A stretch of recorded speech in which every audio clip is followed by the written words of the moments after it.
नमस्कार. आता आपण पाहत आहोत गणेश स्तोत्र अध्याय 91 आणि हा जो खंड आहे उपासना खंड.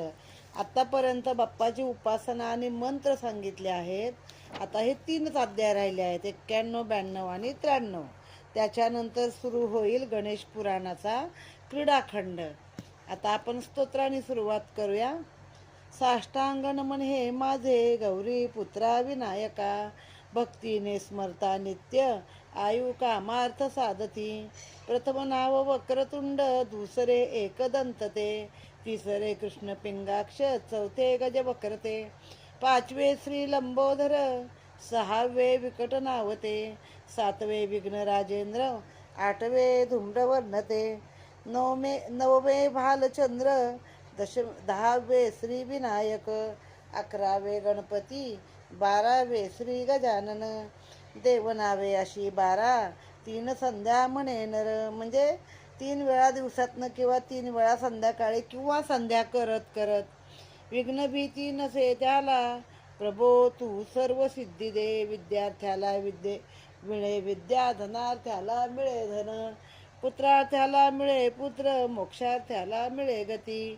जपता गणपती स्तोत्र 6 मासात हे फळ, 1 वर्ष पूर्ण होता न सिद्धी मिळे न संशय.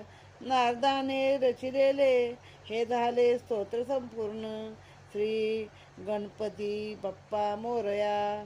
श्री गणेशार्पण नमस्तू. नारदाने रचिलेले झाले संपूर्ण स्तोत्र हे, श्रीधराने मराठीत पठण्या अनुवादिले. ओम गम गणपतये नमः.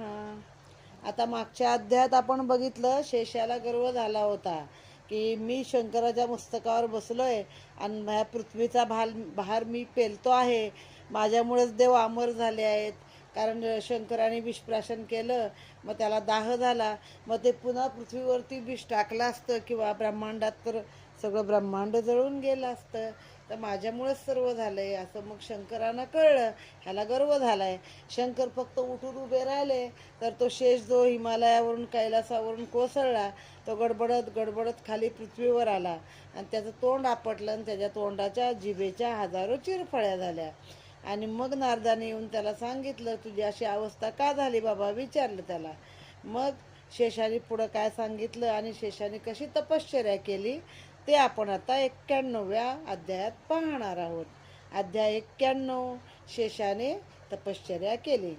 नारदाने शेषास विचारले असता तो काही एक न बोलता स्वस्थ बसून राहिला आणि दुःख करू लागला.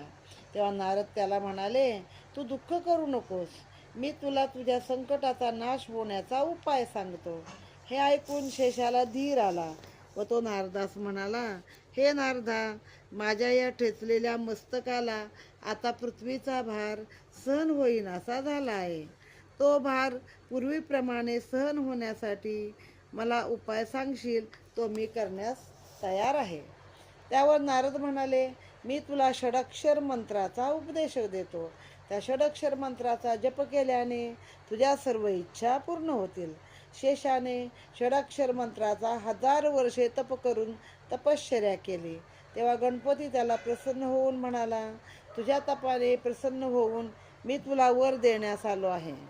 गजानन प्रसन्न होऊन त्याला म्हणाला, मी तुला वर द्यायला आलो आहे, तुझ्या तपाने मी प्रसन्न झालो आहे.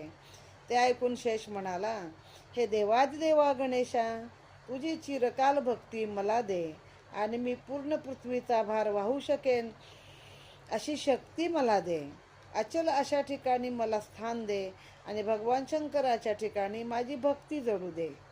अशीच भक्ती जडवून राहो. हे ऐकून गजाननाने तुझ्या सर्व इच्छा पूर्ण होतील असा वर देऊन आपले विराट रूप त्याला दाखविले. त्यानंतर शेषाने ज्या ठिकाणी तपश्चर्या केली होती त्या ठिकाणी गजानन मूर्तीची स्थापना करून त्यास धरणीधर असे नाव दिले व तेथे एक सुंदर असे देवालय बांधले. गजाननाची तपश्चर्या केल्यामुळे शेष विष्णूला प्रिय झाला व शंकराने सुद्धा त्याला पुन्हा आपल्या मस्तकावर घेतले. गजाननाने देखील आपल्या उदराभोवती राहायला जागा दिले. कटी पितांबर कसून बर्जरी बाल गजानन नर्तनास करी. मग त्या कटी कमरेला तो शेषाचा कंबरपट्टा पण त्यानं नागाचा घातलेला आहे. गजाननाने देखील त्याला जागा दिली आणि गजाननाची धरणीधर ही मूर्ती सध्या प्रवाळ नावाच्या नगरामध्ये आहे. आता तेव्हाची कुठली कुठली नगरं होती आपल्याला काही कळत नाहीत, नावं बदलली गेली. पण इथे हा अध्याय आपण समाप्त करूया. ओम गम गणपतये नमः. आता पुढचा आहे अध्याय 92. सृष्टीची उत्पत्ती कशी झाली. पूर्वी प्रलयकाल संपल्यावर गजाननाने सृष्टीची उत्पत्ती करण्यासाठी सांगितले. त्याप्रमाणे कश्यप, गौतम, जमदग्नी, वशिष्ठ, भारद्वाज, अत्री आणि विश्वामित्र असे 7 पुत्र ब्रह्मदेवाने निर्माण केले. आता कुणाला सांगितली? पृथ्वी उत्पन्न कोण करतो? नेहमी ब्रह्मदेवच करतो. मग त्या ब्रह्मदेवाचे हे मानसपुत्र आहेत. ही मूळ मुख्य 7 ऋषी आहेत आणि त्या 7 ऋषींपासूनच पुढे पृथ्वीवरती सगळी प्रजा निर्माण झालेली आहे. मग ते कुणाचं गोत्र जर नसेल ना, कुणाला एखादं स्वतःचं गोत्र माहीत नसेल ना, तर ते कश्यप गोत्र सांगायचं असतं. कारण मानवजात सगळी कश्यपांपासून निर्माण झालेली आहे. कश्यप, गौतम, जमदग्नी, वशिष्ठ, भारद्वाज, अत्री आणि विश्वामित्र असे 7 मानसपुत्र उत्पन्न केले. ते सर्व मोठे विद्वान होते. त्यांनी आम्हाला कशासाठी उत्पन्न केले असे विचारले. त्यावेळी ब्रह्मदेवाने त्यांना सृष्टी निर्माण करण्याची आज्ञा केली. तेव्हा कश्यपाने प्रथमतः एका अक्षर मंत्राने गजाननाची 1,000 वर्ष तपश्चर्या केली. गजानन प्रसन्न होऊन वर माग असे कश्यपास म्हणाला. तेव्हा तुझ्यासारखा पुत्र मला दे असा वर मागितला. तेव्हा गजाननाने सर्व सृष्टी निर्माण करण्याचे सामर्थ्य दिले. संकटकाळी मी तुझे रक्षण करीन असा त्याला आशीर्वाद दिला. कश्यपाला दिती, आदिती, दनू, कद्रू, विनिता अशा 14 स्त्रिया होत्या. त्यापैकी दितीच्या उदरी दैत्य जन्माला आले, आदितीच्या उदरी देव आले, देवाने गंधर्व, दनूच्या उदरी दानव जन्माला आले आणि इतर स्त्रियापासून किन्नर, यक्ष, राक्षस, सिद्ध, चारण, ग्रहक जन्मले. तसेच त्याच्या इच्छेने पृथ्वी, पर्वत, वृक्ष, नद्या, समुद्र, लता, धान्य, धातू, वस्त्रे, मोती, कृमी, मुंग्या, सर्प, पक्षी अशी अनंत सृष्टी निर्माण झाली. स्वतः निर्माण केलेल्या सृष्टीस पाहून कश्यपास आनंद झाला. त्याने आपल्या पुत्रांपैकी कोणाला 18 कोणाला 16 कोणाला 12 म्हणजे 18 नावाचं, 16 नावाचा, 12 नावाचा, 8 नावाचा, 5 नावाचा आणि 1 नावाचा असे मंत्र गजाननाचे सांगितलेले आहेत. 12 18 पंचाक्षर आणि 1 तेव्हा त्यांनी गजाननाची तपश्चर्या करण्याचा निश्चय करून अनेक देशातील अनेक स्थळी ते गेले व तेथे ते तपश्चर्या करू लागले. आपापल्या मंत्राने तपश्चर्या केल्यानंतर 1000 वर्षानंतर त्यांना गजानन प्रसन्न झाले आहेत. इथे अध्याय समाप्त. ओम गम गणपतये नमः. आता अध्याय 93 आहे गणेश सहस्त्रनाम. म्हणजे इथे गणेश उपासना खंड जो आहे तो आता समाप्त होत आहे. गजानन त्या कश्यप पुत्रांना ज्या ज्या स्वरूपात प्रसन्न झाला त्या स्वरूपात तो कश्यप पुत्रांना म्हणाला, माझी ही अनंत रूपे आहेत. ती पूर्वी ब्रह्मा, विष्णू, महेश यांनी देखील पाहिली नाहीत. मी तुमच्यावर प्रसन्न झालो आहे, तर तुम्हास हवा तो वर तुम्ही मागा. त्यावेळी त्यांना जे इच्छित होते ते त्यांनी गजाननाजवळ मागून घेतले. ते दिल्यावर गजानन त्यांना म्हणाला, तुम्ही ज्या स्तोत्राने माझी स्तुती केली ते स्तोत्र जे कोणी त्रिकाल म्हणेल त्यांची सर्व सिद्धी प्राप्त होईल.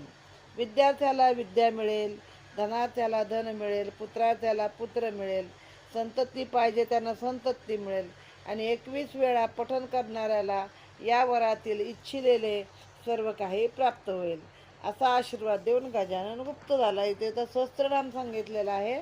21 वेळा म्हणा त्याचा अर्थ सहस्त्रनाम आहे, किंवा 21 नावं तरी म्हणा तरी पण तुम्हाला फायदा होईल.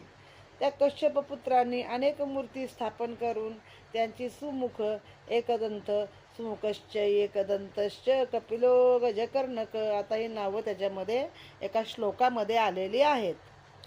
सुमुख एकदंतश्च कपिलो गजकर्णक लंबोदरश्च विकटो विघ्ननाशो गणादीप धूम्रकेतू गणार्ध्याक्षो भालचंद्रो गजानन द्वादशैतानि नामानी यत पठे शृणुयादपि. ह्यात 12 नावं आली आहेत त्या श्लोकामध्ये आणि ते 21 नावं सांगते. सुमुख, एकदंत आणि अनेक नावे ठेवली. उत्तम रत्नांनी मंडित अशी देवळे बांधली. त्यांनी ज्या अनंत मूर्ती स्थापन केल्या त्यापैकी काही पूर्वीच्या नावाने एकीकरण करून ब्रह्मदेवाने गणेश सहस्त्रनाम केले असून त्यातून त्याने सुमुख, एकदंत, कपिल, गजकर्ण, लंबोदर, विकट, विघ्ननाश, गणाधिप, धूम्रकेतू, गणार्ध्याक्षो, भालचंद्र, गजानन अशी 11 नावे निवडून काढली. विद्या शिकताना विद्यारंभे विवाहेचे प्रवेशे निर्गमे तथा संग्रामे संकटेश्चैव विघ्नतस्य न जायते. म्हणजे तो श्लोक आहे, हा पूर्ण मराठीमध्ये केला आहे. त्याने काय सांगितलं, विद्या शिकताना संकटाच्या वेळी कुठं बाहेर जायचं आहे तुम्हाला घरातून, तर हे विघ्न सगळं तुमचं निघून जाईल, काही बाधा होणार नाही असं तुम्ही म्हणा.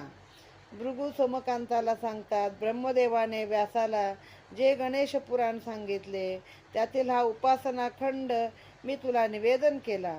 अजूनही तुझी ऐकण्याची इच्छा असेल तर ते सर्व पुराण मी तुला सांगतो आहे.